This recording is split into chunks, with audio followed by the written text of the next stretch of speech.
आज पूर्वाह्न जिलापाल कार्यालय सम्मेलन कक्ष जाजपुर जिला श्रम कमिशनर श्री सत्यनारायण आचार्य अध्यक्षतार जिलास्तरीय शिशु श्रमिक निराकरण सचेतनता कर्मशाला अनुष्ठित हो बैठक में मुख्य अतिथि भाव जोगदे अतिरिक्त जिलापाल प्रशासन श्री युधिष्ठिर नायक कही आज बैठक शिशु श्रमिक निराकरण सचेतनता निमित्त उद्दिष्ट इंग्रेज मान समय श्रमिक प्रथा चली आसुछि। केंद्र सरकार तथा राज्य सरकार शिशु मान जत्न नेबाई विभिन्न विभाग में आईन प्रणयन करिसेंति।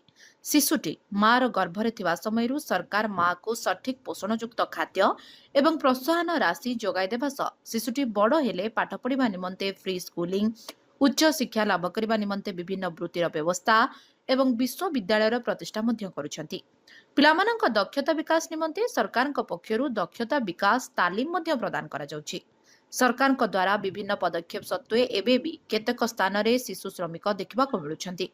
सरकारी स्तर रे शिशु श्रमिक निराकरण निमंते जेउ सब नियमावली करा जाइछि समस्त यार सठिक भाबे अनुपालन कले एवं आंतरिकतार सह काम कले एही शिशु श्रमिक प्रथा संपूर्ण भावे बंद होई परिबा। ए बैठक में अध्यक्षता करी प्रभागीय श्रम कमिशनर श्री सत्यनारायण आचार्य आहरी मध्य कहिथिले जे शिशुटी किपरि तार मौलिक अधिकार और सुविधा पाई परिबो आमे निश्चित से दिग प्रति काम करिबा। शिशु श्रमिक प्रथा को एक सामाजिक व्याधि रूपे अभिहित करबा सह यार निराकरण दिगरे समस्तंकर दायित्व रहिछि।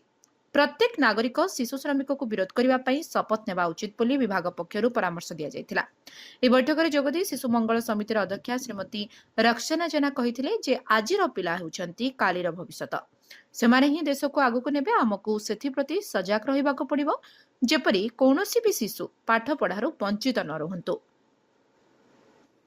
सरकार द्वारा शिशु श्रमिक निराकरण निमंते विभिन्न पदक्षेप निया जायतिबा सत्वे मध्य यार सठिक भावे उपयोग हेउ नाही।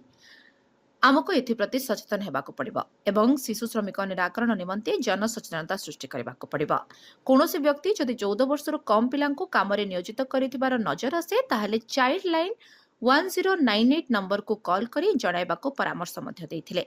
शिशु को श्रमिक भावे कामरे नियोजित कराउथुवा व्यक्तिंक निमंते सरकार तरफरु विभिन्न दंड विधान व्यवस्था रहिछि। एप्रति जन सचेतनता सृष्टि करबा निहाती भावे आवश्यक। शिशु श्रम मुक्त ओडिशा गठन करबा हमर संकल्प हेबा आवश्यक बोली से वक्तव्य रे रखिथिले। 14 वर्षर कम बयसर शिशु को कौनसी कामरे नियोजित न करबा, 15 रु 18 वर्ष मध्य किशोर को विपद संकुल कामरे नियोजन को बारण करबा, जदि कौनसी व्यक्ति 14 वर्षर कम बयसर पिला कामरे नियोजित करिथांती एवं 15 रु 18 वर्षर पिला विपद संकुल वृत्ति रे नियोजित करिथांती तेबे निज जिल्लार जिला श्रम अधिकारी, जिला शिशु सुरक्षा अधिकारी किंबा जिलापाल को अवगत करबाको किंबा चाइल्ड लाइन 1098 को कॉल करी जोगाजोग करबाको जिला प्रशासन तथा श्रम विभाग तरफ परामर्श दिया जायछि। एपरि कार्य करुवा व्यक्ति को 50,000 जोरिमाना सहित 2 वर्ष जाए कारादंड रे दंडित कराजिबो। एही बैठक रे जिला श्रम अधिकारी श्री देवाशीष जेना स्वागत अभिभाषण देथिले।